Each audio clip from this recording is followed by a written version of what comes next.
Every case leaves a trace, a name, a date, a question that was never answered. This is Silent Shadows. On Sunday, June 17, 1934, a railway employee entered the left luggage office at Brighton station.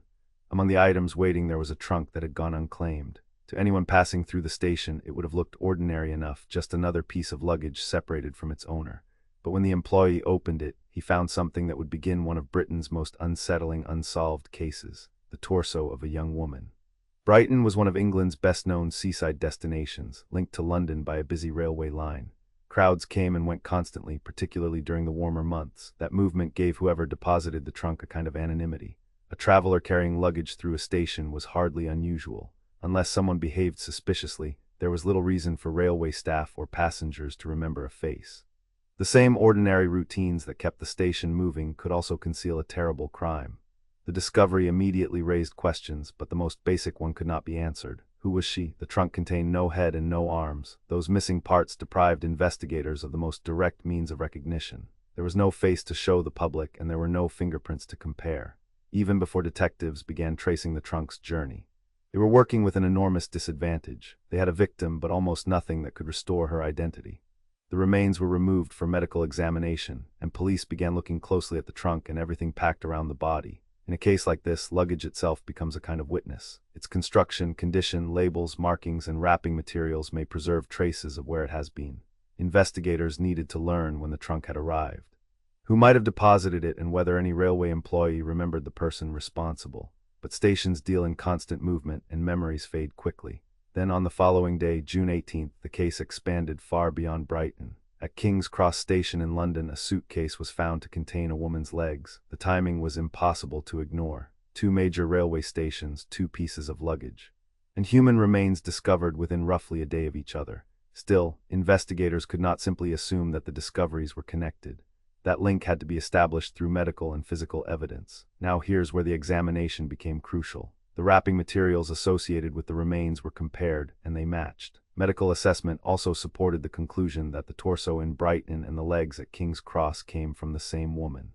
The investigation was no longer dealing with separate discoveries. Someone had divided one victim's body and sent, carried, or deposited different parts through the railway system, leaving them in two cities connected by one of the country's busiest transport networks. The locations presented investigators with a difficult puzzle. Had the woman been killed in London and then taken south? Had the crime happened in Brighton, with some remains carried back toward the capital?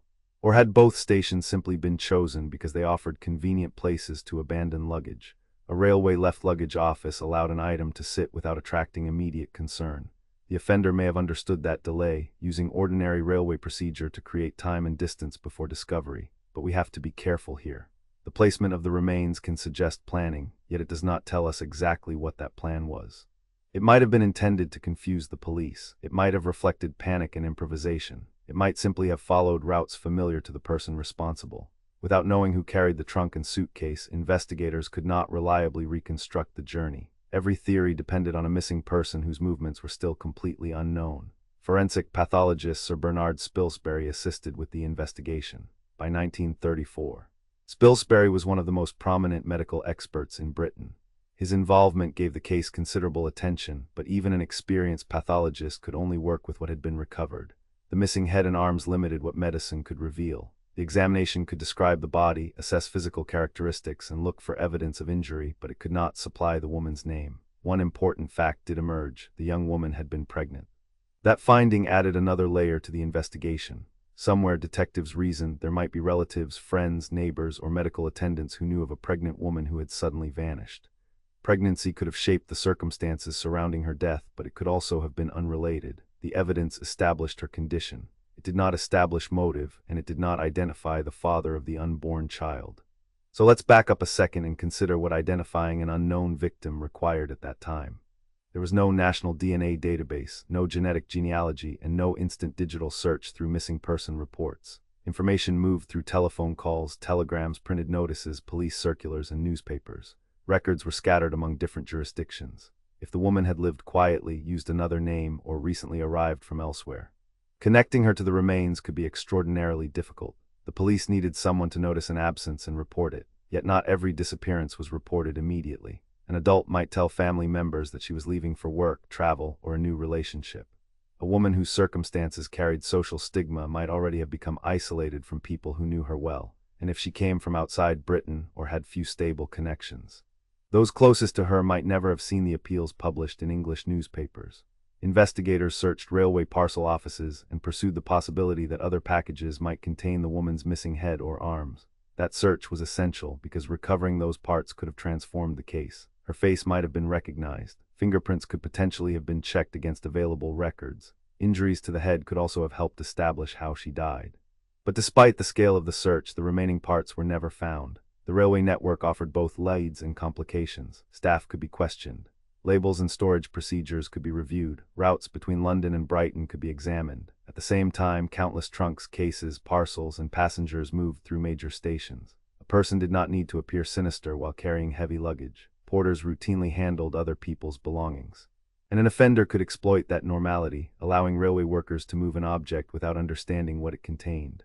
Public appeals followed, and the response was enormous. Thousands of tips reached the authorities. Some came from people reporting missing relatives or acquaintances. Others offered suspicions about neighbors, partners, landlords, doctors, or strangers. Each potentially relevant claim had to be checked. A large response can sound like progress, but it also creates noise. One accurate observation may be buried among hundreds of mistaken identifications, rumors, coincidences, and stories influenced by intense newspaper coverage. Imagine the problem facing detectives. A caller remembers a young woman who moved away unexpectedly. Another insists that a former tenant was pregnant. Someone else recalls seeing a person with a trunk near a station. Those accounts may be sincere, but sincerity is not the same as accuracy. Investigators had to compare dates, descriptions, medical details, travel possibilities, and proof that each woman was genuinely missing. Many reported candidates would eventually be found alive or ruled out by other evidence. Newspaper attention could help by carrying the appeal across the country, but it had another effect as well. Once details became widely known, later statements were harder to evaluate. A witness might unconsciously blend a real memory with something read in the press. People may become more confident as a story is repeated, even when the underlying recollection remains uncertain. In an unidentified body case, publicity is necessary. It is also capable of reshaping the very memories police are trying to collect. The victim's missing head mattered for another reason. Public recognition often depends on the face. Written descriptions of height, age range, build, or physical condition can apply to many people. Clothing and possessions sometimes narrow the field, but luggage and wrapping may have been chosen by the offender rather than the victim. Without a confirmed personal object, distinctive facial feature, or reliable name attached to the remains, the investigation struggled to move from a general description to one particular life, and that is one of the most haunting aspects of the case. Police could establish that this woman existed, that she had been pregnant, and that her body had been separated and left at 2 railway stations. Yet the ordinary details that make up a person's identity remained out of reach. Where had she lived? What language did she speak? Who last saw her? Was someone expecting her to return? The evidence answered physical questions while leaving her entire personal history blank. Investigators also faced the central medical question: exactly how had she died? Dismemberment shows what happened to the body afterward, but it does not automatically reveal the cause of death. The absent parts may have contained decisive evidence. Without them, any reconstruction had to remain limited by what could actually be observed. That distinction matters. A responsible inquiry cannot turn a possibility into a fact simply because the crime seems to imply it. The evidence has boundaries, even in a shocking case. The person responsible may have removed the head and arms specifically to prevent identification.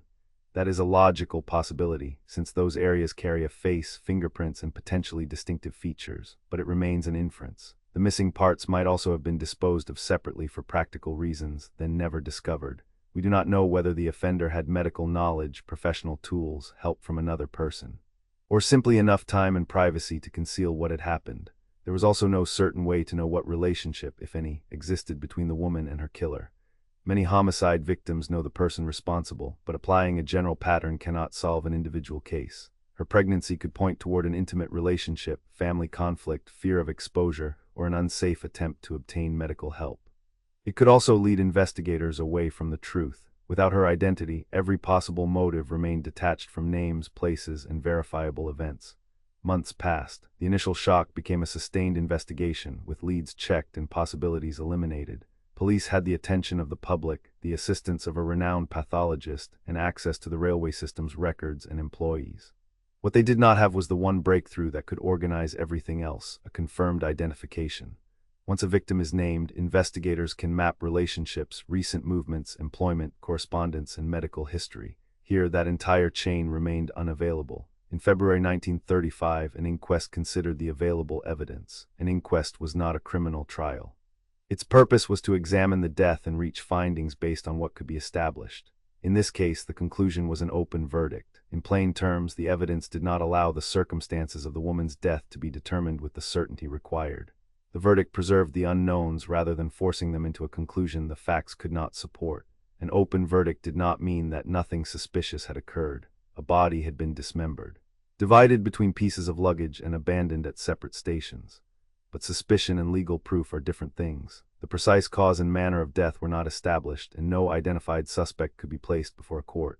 The inquest reflected that evidential gap. It marked the point where formal findings ended, even though questions surrounding the case remained very much alive. Over time, the case became known through the image of the trunk at Brighton station. That shorthand is memorable, but it can obscure the victim. The trunk was only a container. The real mystery is the young woman whose name disappeared from the record. Calling her unidentified describes the state of the evidence, not the life she lived. Before June 1934, she had routines, relationships, fears, and plans. Someone knew her voice, even if that person never connected her to the discovery. Unsolved cases often accumulate theories, especially when the known facts are sparse. Later writers may try to connect the woman to other crimes, missing people, or offenders active during the same period. Some comparisons can be reasonable starting points, but resemblance is not confirmation. For this case, the firm foundation remains narrow: the dates and locations of discovery, the medical finding that she had been pregnant, the matching materials, the investigation, and the open verdict. It is also worth separating this victim from the broader collection of stories, sometimes grouped under the label of the Brighton trunk crimes. Similar names can make separate cases sound like one connected sequence, but cases must be evaluated on their own evidence. A shared city, a trunk, or a period of time does not prove a shared offender. When records are incomplete, later retellings can accidentally merge details, creating certainty that the original investigation never possessed. Could modern science identify her now? In principle, surviving biological material might offer possibilities that investigators in 1934 could never have imagined. DNA profiling and genealogical research have restored names to some long unidentified victims, but success depends on whether suitable remains or preserved samples still exist, whether they are legally and practically available for testing, and whether usable genetic material can be recovered. Without those conditions, modern techniques remain a possibility rather than a promised answer. Even identification would be only the beginning. A name could reveal where she came from and who knew her, but records may have vanished and witnesses are no longer alive. Establishing who caused her death would still require evidence, not merely a plausible story. Yet giving her a name would matter on its own. It would replace a label with a person and allow her history to be traced with greater care than was possible when the investigation first began. More than 9 decades after the trunk was opened at Brighton station, the central questions remain unanswered. The woman's head and arms were never recovered. Her identity was never established. No one was proved responsible for her death. What remains is a fragmented record: 2 stations, 2 pieces of luggage, matching wrapping, a pregnancy, thousands of tips, and an open verdict. Enough evidence to show that something terrible happened, but not enough to say to whom or why. And perhaps that is why the case still holds attention. It is not simply the unusual method of concealment or the distance between Brighton and King's Cross. It is the silence around the victim herself. The investigation searched offices, questioned witnesses, consulted forensic expertise, and appealed to an entire country. Still, no name emerged. Somewhere behind the evidence was a young woman whose disappearance should have left a space in someone's life. That space has never been conclusively found. If this case stayed with you, there are others waiting. Subscribe to Silent Shadows and walk with us into the next one.